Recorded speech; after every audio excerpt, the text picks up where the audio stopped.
예, 안녕하십니까. 이번 시간에는 파워앰프 부분입니다.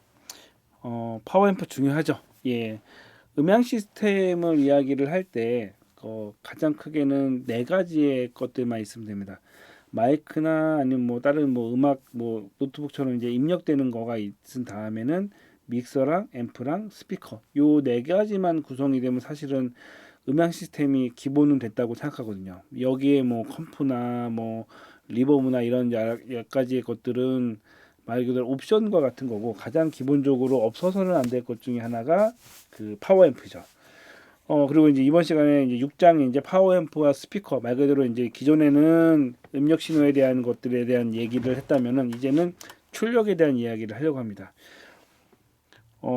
파워앰프를 말하기 전에 이제 그 가장 뭐 여러 가지 뒤에 설명이 있긴 하겠지만 한마디로 간단히 정리를 하자면 믹서에서 어쨌건 믹싱된 그 신호를 작은 신호를 파워앰프를 통해 가지고 크게 증폭하는 역할을 하는 거죠.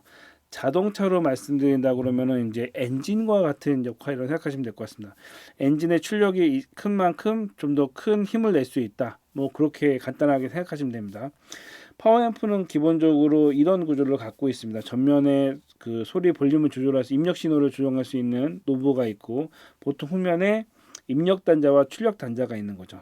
어, 파워앰프에서부터는 LI라는 표현을 쓰지는 않습니다. 그 콘솔에서는 출력할 때 LI 이렇게 표현했지만 앰프 같은 경우는 라인 어레이 같은 경우는 한쪽에만 한번 10개의 스피커 달려 있다고 했을 때그 신호가 똑같은 그러니까 앰프를 한 개가 아닌 여러 개를 두는 경우가 있거든요. 그래서 이 신호가 L 신호만 여러 개의 앰프를 쓰는 경우가 있기 때문에 그 신호를 LR로 나누기보다는 입력을 A, B 이런 식으로 나눕니다. 그래서 파워 앰프부터는 A, B, C, D 뭐 이런 식으로 그 4채널짜리는 그렇게 하는 경우도 있고요.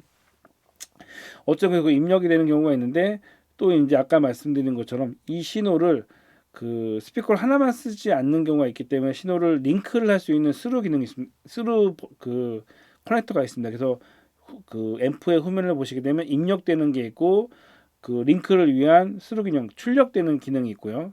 이 여기에 출력은 이제 신호에 대한 출력이죠. 그리고 중간에 선을 나눈 다음에 그 AB라고 하기도 하고 채널 1, 2라고 하기도 합니다. 여기는 채널로 표시가 되어 있네요. 그리고 그 스피콘 단자 그리고 옆에는 그냥 날선을 연결할 수 있는 그 단자가 있는데 일단 보통 이제 이전에 커넥터에서 얘기하겠지만 그 좀 더 그 설치와 철거를 빨리 하기 위해서 스피콘을 쓰기도 하지만 고정되어 있는 앰프를 쓸 때는 이렇게 그냥 날선 그 스피커 케이블을 통해 가지고 플러스 마이너스를 연결하는 경우가 있는데 간혹 그 약간 그 뭐랄까 아마추어가 만들었거나 아니면 강당이나 아니면 조그만한 교회 같은 경우에 여기 플러스 마이너스를 잘못 연결하시는 경우도 있어요. 보통 이제 플러스 마이너스 표시가 있고 케이블도 플러스 마이너스 표시가 있는데 이게 오히려 둘 다 잘못되면 문제가 덜한데 하나는 정상적으로 연결하는데 두 번째는 역상으로 하게 되면 스피커 두 개 간의 소리가 역상으로 되면서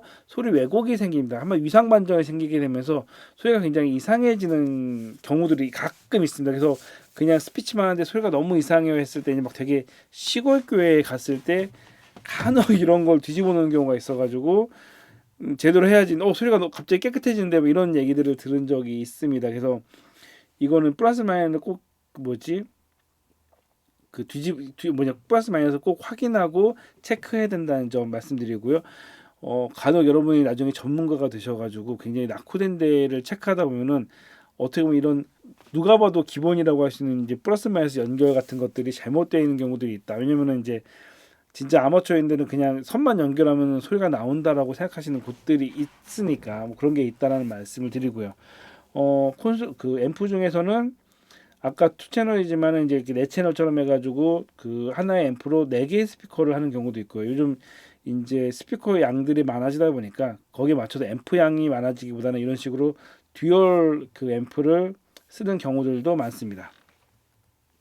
자, 그리고 이제 앰프의 종류를 이야기를 할 때 뭐 그 어떻게 보면 이제 옛날 방식인 거죠. 그 여러분이 이제 그 기술이나 이런 약간 과학 시간에 배웠으면은 근데 그런 걸 배웠을 거예요. 그 변압기를 이야기를 할 때 두 개의 코일이 있으면은 예를 들어 여기 100번 감고 여기 100번 감으면은 똑같은 100볼트가 지나간다고 했을 때 하나는 50을 감고 하나는 100을 감고 아니면 50대 200을 하게 되면은 뭐 2배, 4배 이런 식으로 해가지고 계산하는 것들을 해본 기억이 어설프게 작게나마 있을 거라는 생각이 됩니다. 그 원리라고 생각하시면 될 것 같아요. 앰프가 어찌됐건 작은 신호를 증폭하는 거다 보니까 이런 식으로 해가지고 코에 감은 개수에 따라서 그 앰프가 증폭이 되는 거죠. 그래서 옛날에 한 10년, 20년 전에 만들었던 앰프들이 다 이런 식이에요. 이런 식이다 보니까 굉장히 무겁습니다. 그래서 단순하게 이 코일로 출력을 높이는 거죠. 그래서 저희 옛날에 구형 앰프들을 보면은 물론 이제 그런 거 있어요. 그 음향하는 사람 중에서 오히려 요즘 앰프보다 이 옛날 구형 앰프를 선호하는 이유 중에 하나가 그 특유의 음색 같은 경우가 이게 좀 더 그 잘 반영이 된다고 생각하는 경우도 있습니다. 그래서 어찌됐건 이런 방식은 단점은 음질이 좋을 수도 있지만 굉장히 무겁습니다. 하나에 한 20kg 이상 되다 보니까 요거를 한 4개 들어있는 저 옛날 렉이 지금도 있어요. 지금도 저희 창고에 있는데 이거는 이제 엘리베이터가 없으면 이게 들 수가 없어요. 계단할 때는 뭐 20대 제 20대 때 힘 좋을 때 그때 막 2명이 겨우 낑낑거리면서 이제 그 렉을 움직일 정도로 굉장히 무겁습니다. 어쨌건 무겁지만 어찌됐건 옛날 구형 앰프는 내부에 이렇게 되어 있다라는 말씀을 드리고 요거는 이제 진공관 앰프인데 진공관 특유의 이제 음색이 있는 거죠. 그래서 요거는 공연용으로 쓰기보다는 하이파이나 이제 그 고급 이제 가정용 오디오 쪽에 쓰는 겁니다. 그리고 그 이 진공관 특유가 이제 필라멘트가 약간 약하다 보니까 충격이 약하고 또 이제 내구성이 약하고 이제 그 오래 쓰다 보면 이제 나가는 경우가 있기 때문에 유지 보수 비용이 큰 거죠. 어찌됐건 요런 그 앰프도 있다. 하지만 이제 출력 증가를 위해서 이런 앰프도 있다라는 걸 말씀드리고 공연용은 아닙니다. 물론 공연용으로 쓰면 좋죠. 뭐 돈 많으면은 쓸 수가 있긴 하지만 어쨌건 주로 가정용으로 많이 쓰인다라는 말씀을 드리고 이거는 이제 디지털 앰프인데 최근에 나오는 그 앰프들이 보통 이렇게 디지털 앰프를 많이 사용합니다. 그래서 일단 가장 좋은 거는 가벼워졌다는 거죠. 그래서 요즘 이제 그 스피커 물량이 굉장히 늘어나는 과정 속에서 이 디지털 앰프 같은 경우는 무게를 굉장히 줄이고 채널 수도 늘리는데 그 아날로그 앰프에 비해서는 좀 더 효율적인 부분들이 있습니다. 그래서 앰프가 이런 식으로 나누어진다라는 말씀을 드리고요. 이제 앰프에 대한 설명을 다시 이야기할 때 그 저희가 가정용 전기를 쓸 때는 굉장히 큰 전압이 몇 가지의 변전소를 통해 가지고 그리고 또 변압기를 통해 가지고 가정용으로는 굉장히 220V의 가장 그 상대적으로 낮은 전압의 전기 쓰는 것처럼 앰프 또한 반대라고 생각하시면 돼요. 앰프는 작은 입력 신호 시그널을 증폭을 해가지고 스피커를 통해 가지고 한마디로 신호를 반대로 증폭하는 건데 여기서 이제 왜 굳이 전압을 증폭하고 그다음에 드라이브 다니 이런 걸 통해서 전력을 증폭하고 전류를 증폭하느냐라고 하면은 그냥 간단하게 뭐 기술적인 걸 떠나가지고 설명하기 편한 거는 정제를 한다고 생각하시면 될 것 같아요. 단순하게 신호 들어온 것을 그냥 그대로 그냥 1대 뭐 10 비율로 해가지고 증폭을 시켜버리게 되면 어떤 문제가 있냐면은 증폭할 때 생기는 여러 가지 잡음들도 같이 증폭을 하면서 그리고 증폭을 단순하게 하면서 거기에 약간 왜곡이 생길 수 있다는 거죠. 근데 이거를 단순히 그냥 한 단계에서 바로 증폭하는 것이 아니라 전압을 먼저 증폭을 해가지고 그 한마디로 잡음 이런 것들이 들어오지 못하게 전압을 먼저 증폭시키고 그 다음에 이 신호의 전력을 증폭시키고 하면서 그 소리를 증폭하는 거죠. 그러니까 다시 정리하면은 그냥 증폭하게 되면은 잡음도 들어올 수 있고 증폭하는 과정에서 소리의 왜곡이 생길 수 있는데 이걸 안정적으로 증폭하기 위해서 전압을 먼저 증폭시키고 그 다음에 전력을 증폭시키고 한다라고 생각하시면 될 것 같아요. 그래서 그 세세한 기술적인 걸로 얘기하게 되면은 이제 좀 깊어지는 부분이고 그냥 간략하게 쓴 그런 단계를 거쳐서 소리를 안정화시킨다라고 생각하시면 될 것 같습니다. 그리고 나아가 이제 소리 증폭하는 방식이 있는데 크게 A 방식, B 방식, AB 방식, 뭐 D 방식이 있다라고 했을 때 A 방식은 뭐냐라고 하면 그냥 단순하게 소리 입력된 거를 그냥 증폭하는 방식이다. 근데 단점이 뭐냐? 이거를 약간 비유를 하자면은 인덕션을 약간 비유로 들게요. 정확하지 않을 수도 있지만 인덕션 같은 경우에는 사용해 보시면 알겠지만 그냥 옛날 가스레인지 이런 거에 비해서 그냥 버튼만 누르면 바로 가열되면서 굉장히 그 물이나 이런 것들을 빨리 끓일 수가 있습니다. 근데 단점은 뭐냐? 물을 올려놓지 않은 상태에서 그냥 빈 냄비를 갖다 놓고 인덕션을 켜게 되면 그냥 과열이 된다는 거죠. 이게 뭐냐면은 A 방식 같은 경우는 굉장히 효율이 좋고 한데 저희가 그 공연 같은 걸 할 때 항상 소리를 내는 건 아니지 않습니까? 소리를 내지 않고 대기하는 시간도 있는데 이거는 과열이 굉장히 심하다 보니까 발열이 높다 보니까 이제 에너지 소비도 많이 들어가고 그 기계에 약간 과열이 되는 것 때문에 그런 여러 불편함 때문에 사용하기 좋지 않다라는 거죠. 여기 항상 뭔가를 끓이고 있거나 실제적으로 계속 소리를 내는 과정이라면 효율성이 있을 수 있는데 그렇지 않고 공연용이다 보니까 이게 맞지 않는다. 그래서 나온 게 방식이 B 방식이 뭐냐면 인덕션을 보게 되면 큰 화구가 있고 작은 화구들이 있어요. 그래서 큰 화구로 했을 때는 아무래도 가열을 굉장히 써보신 분들 아시겠지만 금방 뜨거워지잖아요. 그게 아니라 이 똑같은 걸 가지고 두 개를 나눠 가지고 작은 화구 두 개를 통해 가지고 물을 끓인 다음에 물론 물 양도 1리터였던 것이 500ml로 줄이게 되면은 그 끓는 시간은 비슷할 수 있겠지만 어쨌건 전체적으로 과열되는 양은 큰 화구 하나에 비해서 작게 되는 거죠. 그래서 요걸 해가지고 나중에 물을 끓인 다음에 합치면 되지 않겠냐. 라면을 끓인다고 했을 때 그냥 라면 한 개를 넣는 게 아니라 반 쪼개가지고 반반 넣고 끓인 다음에 맨 마지막에 같이 합치면 되지 않겠냐라고 했을 때 실제로 생각을 해보면은 그렇게 하면은 효율성은 좋을 수 있는데 그러면 냄비도 두 개 써야 되고 다시 한번 설거지도 두 배를 해야 되고 그리고 두 개가 정확하게 있는 온도가 맞지 않을 수도 있고 이런 거가 있는 것처럼 음향에서 똑같은 거예요. 요 설명을 드리면 밑에 있는 A 방식은 그냥 증폭을 하기 때문에 음원이나 이런 것들이 왜곡이 없이 되는데 B 방식으로 하게 되면은 반반 나눠서 증폭을 하다 보니까 이 두 개를 다시 합칠 때 소리에 약간 왜곡이 그러니까 한마디로 핀트가 살짝 맞지 않아서 소리에 왜곡이 생길 수가 있기 때문에 완벽하지는 않다. 그래서 나온 것이 그래서 이제 밑에 보시게 되면은 A 방식에 비해 B 방식이 약간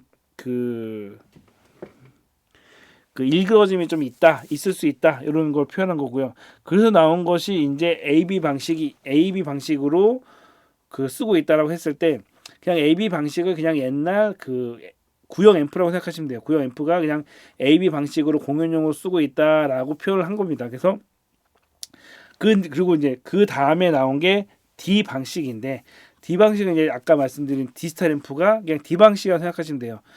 그래서 A 방식과 B 방식에서의 약간 단점을 보완하고 발열을 줄이고 소리에 이제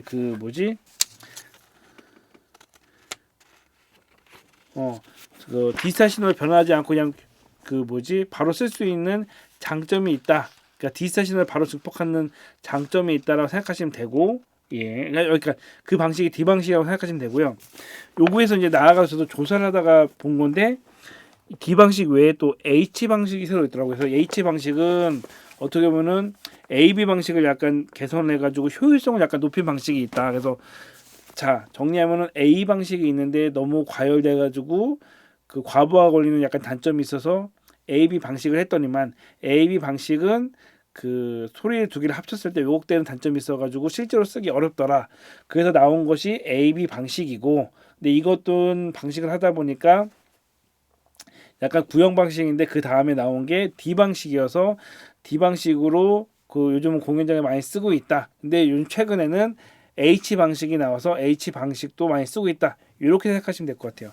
사실 앰프 증폭하는 방법은 사실 이거 말고도 다른 방법이 또 나올 수도 있습니다. 이거는 기술적인 부분이고 사실 음향 관련된 회사의 엔지니어들이 어떻게 보면은 여러 가지 고민 끝에 새로운 방식들을 만들어낼 거라고 생각이 들어요. 그래서 어쨌건 현재로서는 H 방식도 있다라는 것까지 생각하시면 좋을 것 같고, 또 하나 뭐냐면 이게 책이 새로 나온 다음에 사실 이전 책 증폭하는 방법이 이전 책엔 없었는데 이 책에 나왔다는 거는 한편으로는 시험 문제에 나오기 또 좋은 거죠.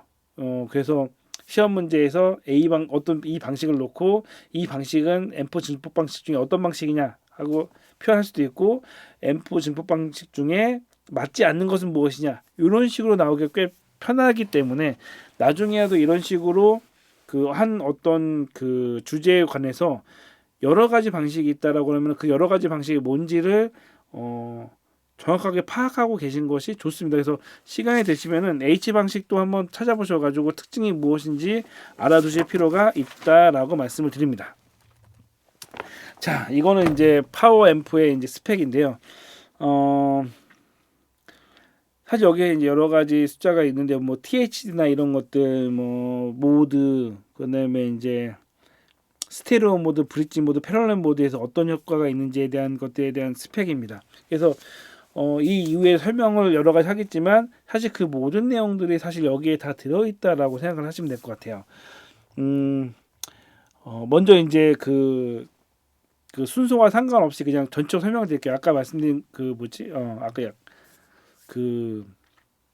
그게 있어요. 이제 그 뭐지? 제가 이 책을 설명을 할 때 간혹 이제 그 순서가 사실은 가끔 왔다 갔다 하는 이유 중에 하나가 뭐냐면 이 책을 이번 그 책의 특징 중에 하나가 그 여러 가지 음향 이론들을 하나씩 정리를 하다 보니까 좀 그 맥락이 끊어지는 부분들이 있어요. 그래서 이거를 분류하는 과정 속에서 사실은 요것과 요것과 요것이 이어져야 되는데 요거를 그러니까 종류별로 묶다 보니까 요게 여기가 있고 요게 여기가 있어요. 그래서 음향을 아는 입장에서는 어차피 요걸 하면서 이 다음과 이어지는구나라 생각할 수가 있는데 그냥 처음 보시는 분들 입장에서는 요것과 요것이 이어지지 않을 수도 있다는 생각이 되기 때문에 간혹 제가 책 순서와 상관없이 왔다 갔다 하는 거에 대해서 미리 말씀을 드립니다. 어찌됐건 스피커랑 앰프를 이야기할 때 보통 그 저항값을 8옴으로 이야기를 합니다. 그러니까 그거는 이제 뭐 정해진 건 아니고 보편적으로요. 물론 스피커가 나오는 기본 그 옴수가 4옴인 경우도 있고 뭐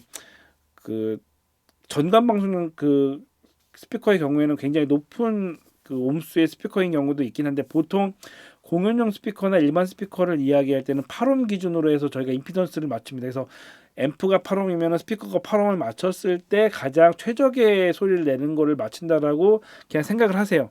왜 8옴인가를 일단 생각하지 마시고 일단은 상급에서는 일단 기준이 8옴이다라고 생각을 하시면 될 것 같고 이후에 이제 직병렬에 대해 나오겠지만 기본적으로 8옴 스피커도 있고 이제 4옴 스피커도 있습니다. 그래서 8옴과 4옴까지는 스피커가 많이 나오는데 이 과정은 이제 간단한 물리 법칙으로 인해서 어찌됐건 스피커랑 앰프랑 연결해서 출력을 내는데 저항값이 낮아지면 낮아질수록 거기 보시는 것처럼 잘 미끄러지는 거죠. 이 말은 뭐냐면 저항값이 낮아질수록 출력이 커지는 거예요. 동일하게 연결한 8옴을 연결한 상태인데 동일한 스피커를 그 스펙을 4옴으로 바꿨다 그러면 출력이 기본적으로 그냥 다른 물리적인 거 생각 안 하고 그냥 2배가 되는 거죠. 2옴으로 바꾸게 되면 4배가 출력이 되는 거죠. 그러면은 출력이 좋아지는 거 아니냐라고 할 수가 있지만 그 물건도 그 기본적으로 어느 정도 당기게 되면은 가벼워지는 건 좋지만 이것이 너무 그 출력이 너무 세지게 되면 그 수레도 그렇죠. 너무 빨리 달리게 되면은 이걸 브레이크를 못 잡는 것처럼 과부하가 되면서 앰프가 됐건 스피커가 됐건 터지는 경우가 있습니다. 그래서 절대적으로 기억해야 될 게 뭐냐면은 일단 공연 음향에서 그 사용된 스피커는 절대로 2옴, 그러니까 2옴이 마지노선이라고 생각하시면 될 것 같아요. 저는 제가 봐서 가장 좋은 거는 4옴대 스피커 그 옴수를 유지하는 게 제일 좋고 그럼에도 불구하고 그 옴수를 더 낮춰야 될 경우가 있다면은 그나마 2옴. 2옴 밑으로 내려가게 되면은 앰프나 스피커에 과부하가 생겨가지고 둘 중에 하나는 분명히 터진다라고 생각하시면 될 것 같아요. 그래서 이 얘기 왜 드리냐면은 이 옴수 계산을 잘 못하시는 경우에 스피커 막 연결하고 링크하고 해서 아까 스피커 간에 이제 그 수로 연결해 말씀드렸잖아요. 그런 것처럼 스피커 간도 링크하는 기능이 있어가지고 무작정 그냥 링크하다가 스피커 터지는 경우들도 많이 봤고 그 하나는 좀 과하게 출력을 내 가지고 앰프가 터지는 경우도 있거든요. 그래서 이 말씀을 드리는 것 중에 하나 뭐냐면은 저희 공연장에서는 스피커랑 앰프 시스템을 바꾼 지한 이제 12, 13년 정도 된 것 같아요. 근데 최근에 점검을 했을 때도 스피커랑 앰프에 큰 이상이 없어요. 이건 뭐냐면 제가 그 스피커의 출력을 한 50%에서 60%로 계속 유지를 하고 있고 하다 보니까 스피커나 앰프에 무리가 별로 안 가서 사실은 오래 그 관리를 한 거죠. 저는 이제 어떻게 보면 관리자 입장이니까. 근데 간혹 이거 생각 안 하고 행사 때 그냥 굉장히 과도하게 쓰거나 출력을 그 무리해서 쓰게 되는 경우에 그 흔히 이제 스피커 고음부가 터지거나 앰프가 망가지는 경우가 간혹 있습니다. 그래서 이런 것들 때문에 이 옴수에 대해서는 아셔야 된다. 그래서 이 출력이 있을 때 여기 보시게 되면은 간단한 거죠. 8옴에서 그 출력이 50이라고 했을 때 옴수가 높아지게 되면은 그 출력이 떨어지는 거죠. 파워가 떨어지고 옴수가 적어지게 되면 또 비슷한 출력에서도 최종적인 출력이 커지는 이런 가장 기본적인 원리를 가지고 있다. 이런 과정 속에서 2옴까지만 해라. 보시게 되면은 2옴에서 만약에 1옴으로 가게 되면 순간 이 출력이 320, 300대까지 올라가지 않겠습니까? 뭐 200대 후반까지 가겠죠. 물리적으로 손실되는 게 있으니까. 그렇게 됐을 때 기존의 얘 출력이 100이라고 하면은 거의 3배가 넘어가게 되면서 과부하가 생기는 거죠.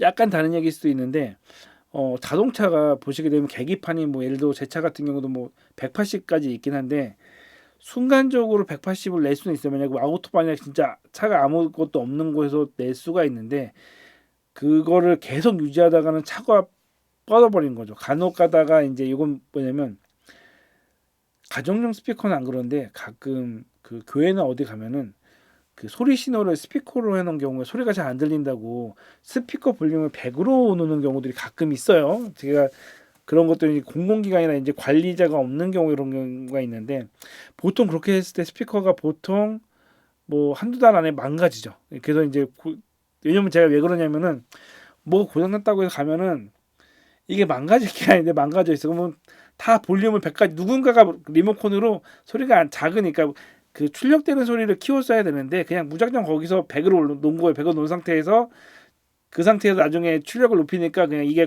그 부담 과부하가 생겨가지고 이제 터져버리는 여러 가지 현상들이 있습니다. 그래서 그런 것 때문에 말씀을 드리는 거고요. 그래서 이 직병렬이 있는데 이 직병렬 계산식은 이제 뒤에 다시 나오겠지만 매우 중요합니다. 예, 시험 문제에 자주 나오는 것 중에 하나예요. 그러니까 간혹가다가 이거는 제가 실기쌤이나 이런 거 할 때 사실 직병렬 문제를 항상 그 사전 문제로 내긴 하거든요. 내기는 내는데 그 음향 시험 준비하시는 분들 중에 필기를 합격하신 분들이 이제 실기 세미나 때 하는데도 절반 정도를 직병렬을 계산 못 하세요. 예, 실기 세미나까지 오셨는데 그러니까 직병렬 계산은 실기가 됐건 필기가 됐건 무조건 나오는 문제 중에 하나이기 때문에 그리고 이게 어려운 거라는 생각이 가끔 들어요. 그냥 직렬은 더하면 되고 병렬은 몇 분의 1 해가지고 하면 계산하면은 답 나오는데 왜 이거를 못 푸시지 해가지고 이거는 나중에 시간 되면은 요 계산식만 다시 따로 띄워가지고 이제 문제 푸는 방식을 한번 할까 하는데 자 중요한 거는 스피커를 직렬로 했을 때 병렬로 했을 때 구조가 어떻게 바뀌는지에 대해서는 이해를 하셔야 되고 이거 지금 이렇게 도면으로 있으니까 그냥 이해가 되실 수 있는데 간혹 스피커까지 해가 스피커를 그려놓고 선을 연결한 다음에 이게 직렬인지 병렬인지 이거를 혼동하시는 분들이 간혹 계시더라고요. 이거 직병렬 연결해 놓으면은 이게 지금 직병렬 연결했을 때 어디까지를 직렬로 계산하고 어디까지를 병렬로 계산해야 되는지 모르시는 분들이 분명히 있습니다. 근데 그런 분들은 시험 문제 하나를 포기하고 가신다고 생각을 하셔야 돼요. 그래서 직병렬 계산은 제가 봤을 때 책 보면 그냥 나와요. 그냥 더하고 그냥 나누고 하면은 나오는 문제라 이거는 이제 이걸 지금 제가 풀기 시작하면 시간이 오래 걸리니까 이건 넘어가더라도 어쨌건 요 방식 그냥 이거는 그냥 그 당연하게 푸실 줄 알 정도로 연습을 하셔야 된다는 말씀을 드립니다. 제가 해야 될 게 많다 보니까 그 넘어가는데 굉장히 중요한 부분이라는 거 미리 말씀드립니다. 그러니까 미리가 아니라 그냥 말씀드리는데 중요한 겁니다. 직병렬은 요거는 뭐냐면은 스피커와 앰프와의 상관관계에 대해서 그냥 간단하게 비유를 든 거예요. 이게 뭐냐면은 뒤에 있는 화물이 스피커라고 두고 앞에 있는 차가 앰프라고 뒀을 때 그냥 간단하게 생각을 해보세요. 화물이 예를 들어 1톤이에요. 1톤이라고 했을 때 차가 몇 톤을 끌 수 있는 차를 연결을 해야 될까 이거죠. 화물이 1톤이고 차가 1톤을 끌 수 있는 차면은 사실 굴러는 가겠죠. 근데 문제가 뭐냐면은 저희가 도로가 평지만 있는 게 아니잖아요. 오르막이 있을 수 있고 내리막이 있을 수가 있죠. 근데 화물이 1톤이고 차가 1톤을 끌 수 있는 차면은 오르막을 할 때는 차가 안 올라가겠죠. 물론 관성의 법칙에 서 살짝은 올라갈 수 있겠지만 지속적으로 올라갈 때 차가 못 끌겠죠. 그리고 반대로 내리막길이나 이런 거 있을 때 그 약간 과속이 됐을 때 그걸 그 뭐지 제어하지 못하겠죠.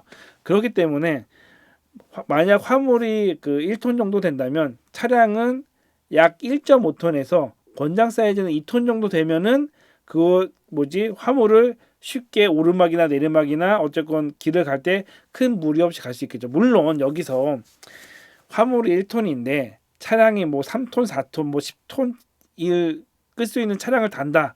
그러면은 뭐 전혀 문제가 없겠지만 오히려 10톤을 끌 수 있는 차에다가 1톤짜리를 단다라고 하면은 오히려 차량의 속도나 이런 제어 속에서 뒤에 있는 화물이 망가질 가능성이 크겠죠. 그리고 또 하나는 효율성이 안 맞죠. 왜냐면 10톤 화물차에다가 짐을 1kg만 싣고 다닐 거면은 굳이 10톤 화물차를 살 필요가 없는 거죠. 나는 돈이 많고 시간이 많고 도로가 넓기 때문에 그냥 10톤 화물차에다가 그냥 100kg만 넣고 다녀도 괜찮아라고 하실 수는 있어요. 근데 그거는 돈이 많은 사람의 경우겠지만 일반적으로 궁합을 따질 때 여러분들 TV 살 때 그냥 화질도 안 좋은데 그냥 이딴만 TV 사지 않잖아요. 저 여러분들이 핸드폰 안 쓰고 패드로만 해가지고 패드로만 달고 다니면서 쓰지 않잖아요. 물론 패드를 쓸 때는 그 가만히 앉았을 때 쓰는 것처럼 한마디로 음향기계의 모든 건 효율성이란 말이죠. 그랬을 때 권장하는 앰프랑 스피커의 비율은 1.5에서 2배라고 생각하시면 될 것 같아요.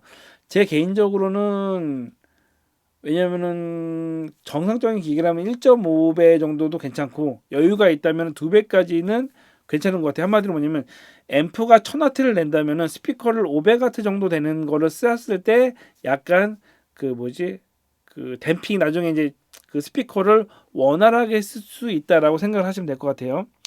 근데 이게 왜 중요하냐면은 아까 그 집병렬도 얘기했지만 스피커 간에 그런 게 있어요. 그 여러분이 이제 그냥 딱 스피커 한 대만 쓸 일도 있는 것도 아니고 이렇게 라이너를 쓰거나 이런 스피커를 쓰고 아까 말씀드린 것처럼 전관 방송을 할 때는 하나의 앰프에 굉장히 다양한 스피커를 쓴단 말이죠.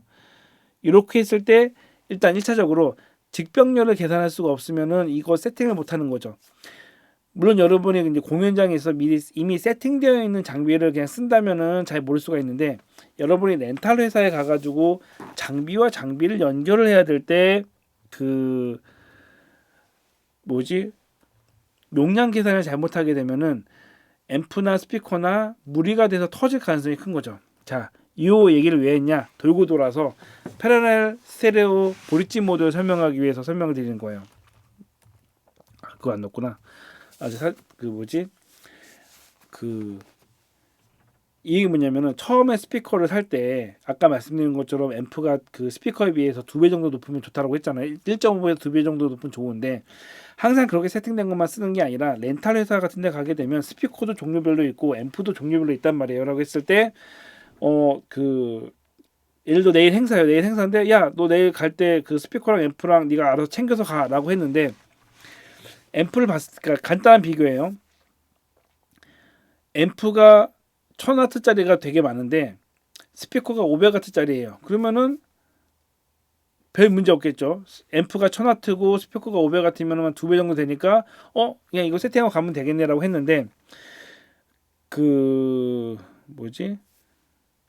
앰프가 400W인데 스피커가 500W란 말이에요. 그렇게 되면 일단 기본적으로 앰프가 스피커에 비해서는 부족하겠죠. 다행인 건 앰프가 개수가 굉장히 많아요. 스피커도 개수가 많고 라고 했을 때 앰프가 스피커가 딸리네. 그럼 행사할 때 약간 좀 힘이 딸리겠는데 어떡하지? 라고 했을 때 쓰는 게 브릿지 모드인 거죠. 자, 이 설명은 살짝 킵해두고 설명에 들어가면은 앰프의 모드는 크게 세 가지 모드가 있습니다. 하나는 뭐냐면은 패럴렐 모드는 입력신 보통 앰프 같은 경우는 아까 말씀드린 것처럼 A/B 채널을 갖고 있어요. 뭐 특별한 경우는 A, B, C, D 4개를 갖고 있는 경우가 있는데 입력 신호가 하나만 들어오더라도 출력은 동일하게 나가는 거를 패럴렐 모드라고 해요. 그래서 왜냐면 아까 말씀드린 것처럼 라이너레이 스피커나 이런 게 있을 때 앰프는 여러 개가 있지만 어쨌건 신호가 동일하게 하나가 있으면은 굳이 이 신호를 A, B 뭐 채널 1, 2 나눠 가지고 두 개씩 갈 필요 없이 하나만 입력되더라도 링크 하면은 동일하게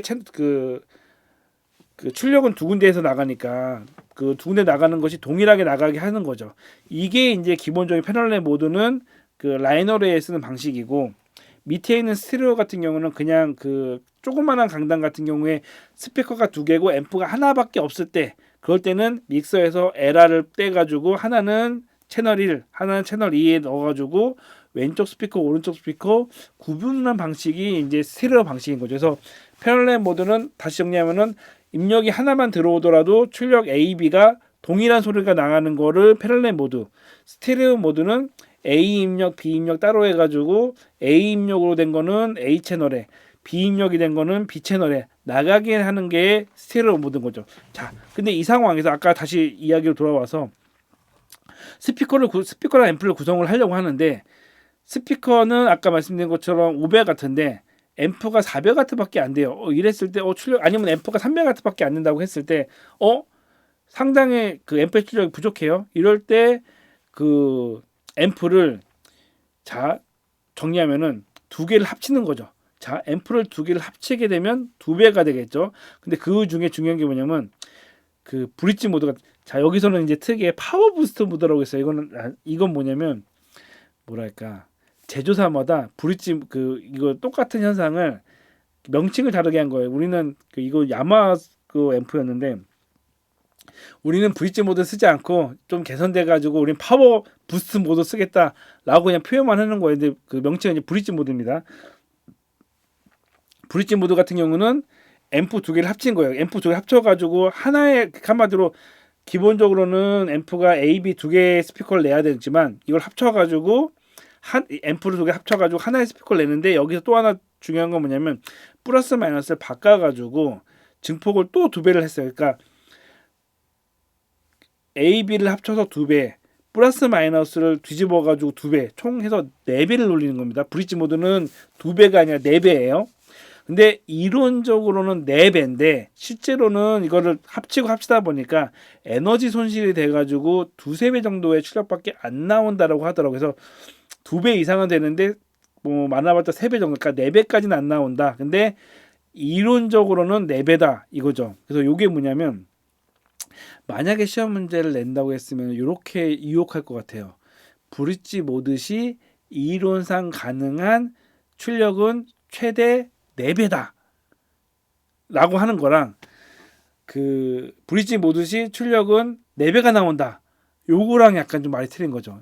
그러니까 시험 문제들도 가끔 보다 보면 저도 그런 게 있어요. 당연하게 이런 얘기를 했을 때 출력이 4배 얘기했으면 그냥 가볍게 생각하는 사람은 브릿지 모드는 그냥 4배네라고 그냥 넘어가는데, 이 아다르고 어다르다고 시험 문제 만약에 이론상 4배다라고 나온 거랑 실제로 두세 배다 나오는 거랑은 약간 답이 틀리거든요. 그냥 단순하게 4배다라고 나왔어. 그리고 근데 이게 좀 가끔 가다가 이제 시험 문제 나왔을 때 이제 뭐랄까 논란이 되는 게 이런 것들이죠.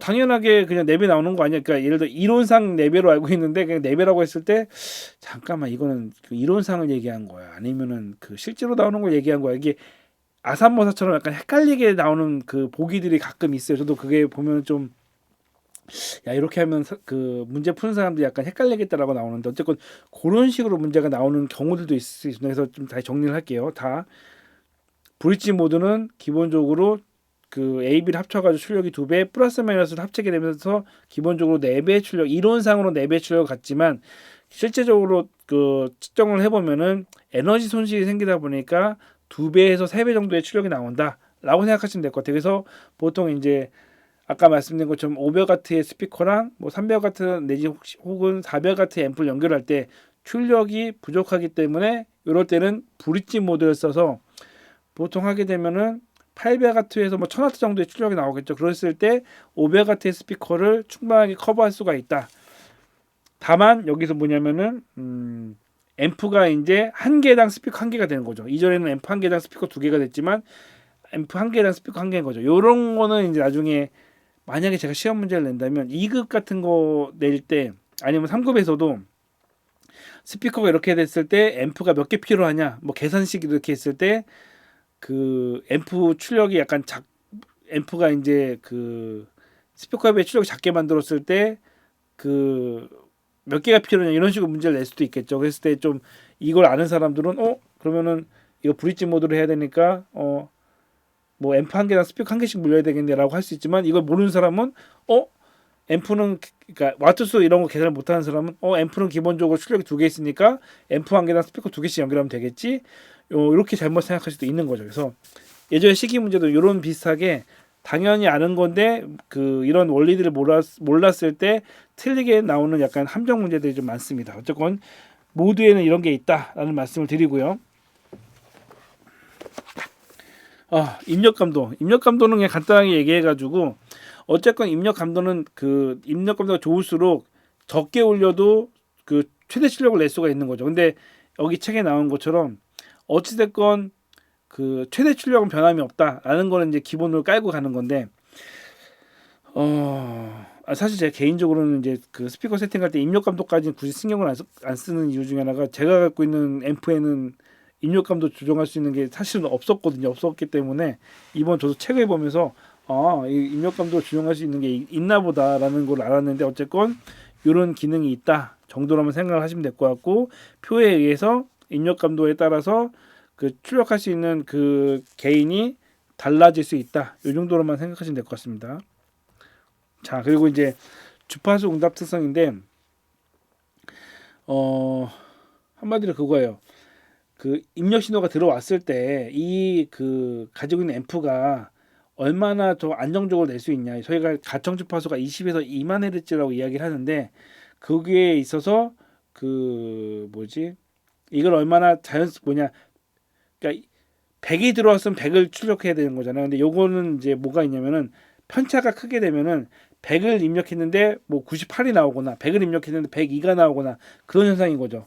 여기서 이제 두 개가 차이가 뭐냐면은 왼쪽에 약간 편차가 큰 거는 약간 보급형 약간 앰프였고 오른쪽에 있는 거는 고급형 앰프예요. 한마디로 뭐냐면 가끔가다 그런 게 있어요. 장비를 쓸 때 출력도 비슷하고 모두 다 비슷한데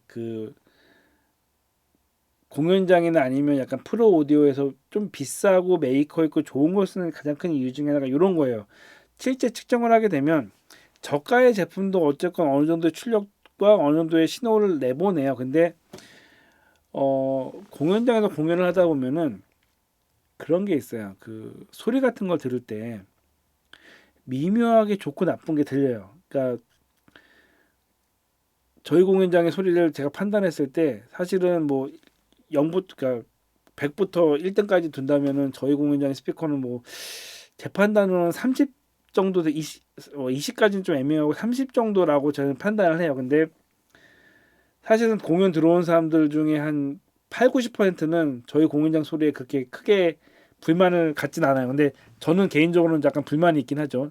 왜냐면 저는 좋은 소리가 뭔지를 아니까. 근데 간혹 가다가 좀 예민한 사람이 와가지고 음향 조절할 때 이제 조절하다 보면은 한계점이라는 게 있어요. 제가 소리를 좋게 만들고 싶더라도 약간 그러니까 아마추어는 제가 신경 안 쓸 텐데 프로랑 얘기를 할 때 프로가 원하는 만큼의 소리를 제가 못 만들 때가 간혹 있어요. 그게 1년에 한두 번 정도 있는데 그때 이제 제가 느끼죠. 이게 좀 더 우리 장비가 좋았으면은 좀 높은 퀄리티까지 갈 수 있을 텐데라는 생각이 드는데 그런 거예요.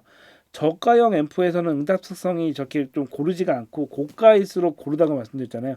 그런 차이 때문에 음질의 약간 질이 달라질 수가 있다는 거죠. 그래서 어쨌든 응답성 이런 건데 얼마나 이게 잘 한마디로 응답성은 100이 들어왔으면 100을 내보내고 90이 들어왔으면 90을 내보내야 되는데 응답 특성이 나쁘면은 그거를 정확하게 표현을 못 한다. 그렇게 설명을 드리는 거고요.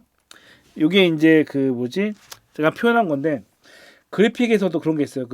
디자인하는 사람이 어떤 거를 찍어서 카메라를 찍거나 아니면 모니터에는 분명히 내가 원하는 건 12시에 있는 빨간색인데 프린트를 하니까 오른쪽에 있는 빨간색이 나온단 말이에요.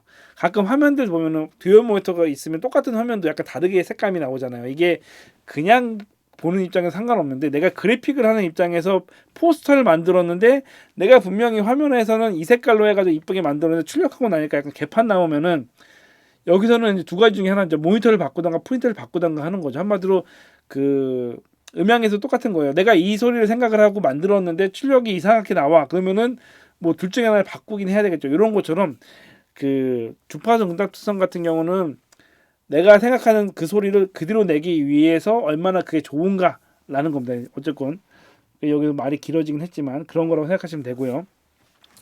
댐핑 개수는 뭐냐면은 출력이 나올 때 이걸 얼마나 그 출력이 이제 왔다 갔다 할 때 얼마나 그거를 그 뭐냐 정지시킬 수 있냐 이건데, 예를 들어 이제 락 공연 같은 경우는 그 어떤 소리를 낼 때 그 드럼 같은 경우는 쿵쿵 이게 박자 같은 게 있잖아요. 아니면 댄스 같은 경우는 쿵짝 쿵짝 쿵짝 쿵짝 하는 게 있는데, 클래식 같은 경우는 늘어진단 말이에요. 쿵짝 아니면 따라다라당 당당 당당 뭐 이런 식으로 하고 나면서 둥둥둥 해서 음이 약간 늘어지는 것들이 있다면, 클래식이나 이런 것들은 댐핑이 그래서 댐핑 개수를 할 때 이게 어느 쪽에 맞출 거냐가 중요한 건데, 한마디로 그러니까 이게 정답이 있는 게 아니라 이게 언제까지, 그러니까 한마디로 둥탕둥탕이 되느냐, 이거를 잘 못 끊느냐, 이거에 따라 틀려질 수 있는 거죠. 그래서 그 댐핑 개수가 안 좋게 되면은 밴드나 댄스를 할 때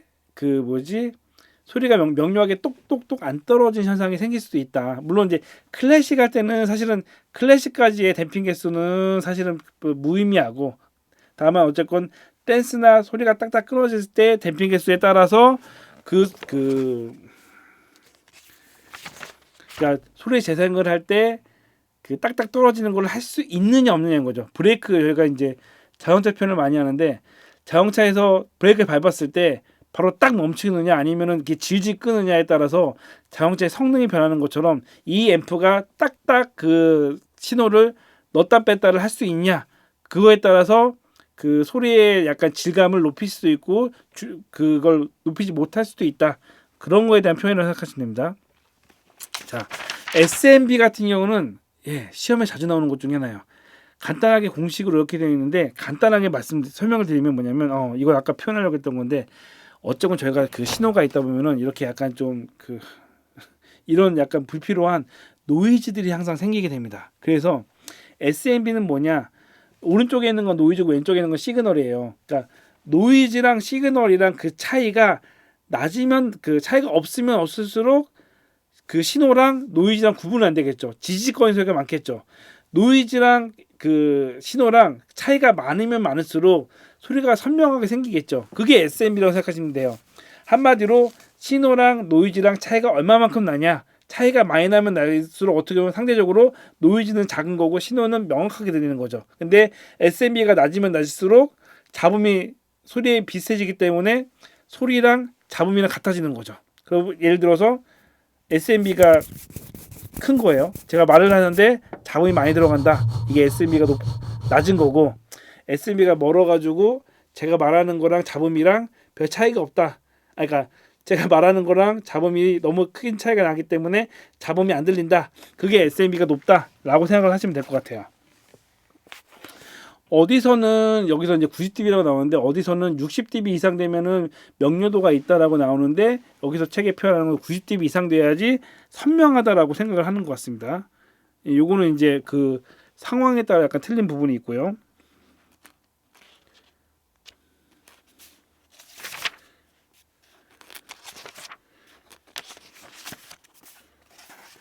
예. 그리고 이제 고조파 그 THD에서 그 고조파 예곡이 이제 THD인데, THD에서는 사실은 시험 문제 자주 나오는 것 중에 하나예요. 그러니까 한마디로 뭐냐면 앰프에서 고조파로 신호를 낼 때 그 신호의 배음으로 인해서 노이즈가 발생이 된다고 생각하시면 될 것 같아요. 이런 노이즈가 발생이 된다. 그게 이제 앰프 특성 중에 하나입니다. 아까 말씀드린 것처럼 그 소리 증폭 방식에서 아까 초기에 전압을 올리고 그다음에 전력을 높이는 방식을 말씀드렸잖아요. 그런 방식 쓰는 것 중에 하나가 뭐냐면, 한마디로 소리를 소리를 증폭하는 거다 보니까, 저희도 이제 사진이 그냥 멀리 서 있을 때는 별 문제 없는데 사진을 확대하게 되면 약간 노이즈 같은 것도 같이 부각되다 보니까 사진이 깔끔하지 않은 듯한 느낌이 나오는 것처럼, 어쨌건 앰프도 소리를 작은 걸 증폭하다 보니까 잡음도 같이 커지게 되면서 소리에 약간 그 신호랑 상관없는 소리들이 같이 증폭하는 현상들이 생긴 거죠. 그런 거와 마찬가지로 고주파 입력이 들어왔을 때 이건 약간 다를 수가 있지만 배음으로 인해서 그 여러 가지 노이즈가 발생이 되는 게 있는 겁니다. 근데 그거가 어찌됐건 발생될 수밖에 없긴 한데 좋은 앰프일 때는 이거를 그 1% 이내로 잡는데